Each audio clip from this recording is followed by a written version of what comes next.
ಇದು ನಿಮ್ಗೆ ಜ್ವರ ಗಿರ ಏನಿಲ್ಲ ರೀ? ಯಾವಾಗಿಂದ ಆಗತ್ತೆ ಹಿಂಗೆ?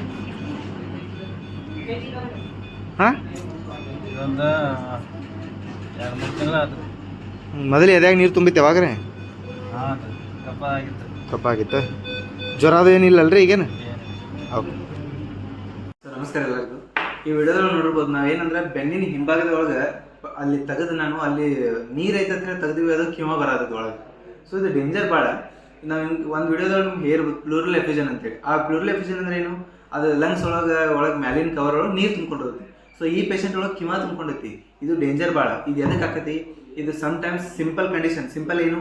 ಸಣ್ಣದೊಂದು TB ಹಿಡ್ಕೊಂಡು ದೊಡ್ಡ ಕ್ಯಾನ್ಸರ್ ತನಕನೂ ಈ ರೀತಿ ಕಾಸಸ್ ಇರ್ತಾವೆ. ಯೂಶಲಿ ನೀರು ತುಂಬ್ಕೊಳ್ಳೋದು ನೀವೆಲ್ಲ ಕೇಳ್ಬೋದು, ಕಿಮಾ ತುಂಬ್ಕೊಳ್ಳೋದು ಕೇಳೋದು ಭಾಳ ರೇರ್. ಸೊ ಕಿಮಾ ತುಂಬ್ಕೊಳ್ಳೋದು ಅಂತಂದ್ರೆ ಅದು ಸ್ವಲ್ಪ ಥೈಲಸ್ ಫ್ಲೂಯಿಡ್ ಅಂತಾರೆ. ಅದು ಥೈಲಸ್ ಅಂದ್ರೆ ಏನು? ಅದು ಆ ಫ್ಲೂಯಿಡ್ ಒಳಗೆ ಪ್ರೋಟೀನ್ ಕಂಟೆಂಟ್ ಜಾಸ್ತಿ ಇರುತ್ತೆ. ಪ್ರೋಟೀನ್ ಕಂಟೆಂಟ್ ಜಾಸ್ತಿ ಇತ್ತಂದ್ರೆ ಅದು ಕ್ಯಾನ್ಸರಸ್ ಕಂಡೀಷನ್ ಒಳಗೂ ಇರ್ಬೋದು, ಅಥವಾ ನಾರ್ಮಲ್ ಟ್ಯೂಬರ್ಕ್ಯುಲೋಸಿಸ್ ಕಂಡೀಷನ್ ಇರ್ಬೋದು. ಯಾರಿಗಾರಿ ಪೇಷಂಟಿಗೆ ಹಳೆ TB ಆಗಿರ್ತೈತಿ, ಈ ಒಂದು 15 ದಿನ ಅಥವಾ ಮತ್ತೆ ಕೆಮ್ಮತ್ತಾಗತೈತಿ, ಸ್ವಲ್ಪ ಯಾಕೋ ಚುಚ್ಚಿದಂಗೆ ಆಗೈತೆ ಅಂದ್ರೆ ಮೊದಲು ಎಕ್ಸ್ರೇ ತೆಗಿಸ್ಬೇಕು.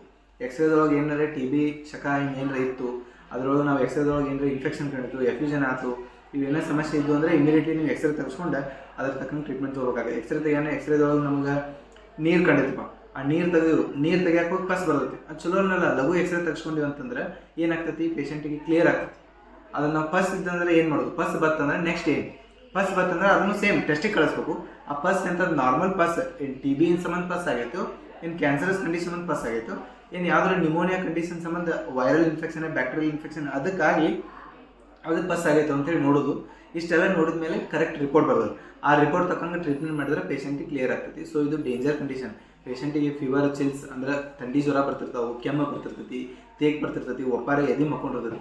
ಮತ್ತು ಇನ್ನೂ ಒಂದು ಸಿಂಪ್ಟಮ್ ಏನಂದರೆ ಯಾವ ಕಡೆ ನೀರು ತುಂಬ್ಕೊಂಡಿರ್ತೈತಲ್ಲ ಅದ್ರ ಅಪೋಸಿಟ್ ಸೈಡ್ ಮಕ್ಕೊಂಡ್ರೆ ಪೇಷಂಟಿಗೆ ನಿದ್ದೆ ಹತ್ತಂಗಿಲ್ಲ. ಎದಕ್ಕೆ ಅಂದ್ರೆ ಆ ನೀರು ಒತ್ತಕ್ಕೆ ಸ್ಟಾರ್ಟ್ ಮಾಡೋದು. ಈಗ ಬಲಕ್ಕೆ ನೀರು ತುಂಬಿಕೊಂಡಿರ್ತೈತಿ, ಎಡಕ್ಕೆ ಮಲ್ಕೊಂಡ್ರಪ್ಪ ಅಂತಂದ್ರೆ ಆ ನೀರು ಎಡಕಿನ ಹಾರ್ಟ್ ಮೇಲೆ ಬೀಳಕ್ಕೆ ಸ್ಟಾರ್ಟ್ ಆಗೈತಿ, ಅದವ್ರಿಗೆ ತೇಗ್ ಬರೋಕ್ಕೆ ಸ್ಟಾರ್ಟ್ ಆಗ್ತದೆ. ಸೊ ಇದೆಲ್ಲ ಸಿಂಪ್ಟಮ್ಸು ಲಕ್ಷದಲ್ಲಿಡಬೇಕು.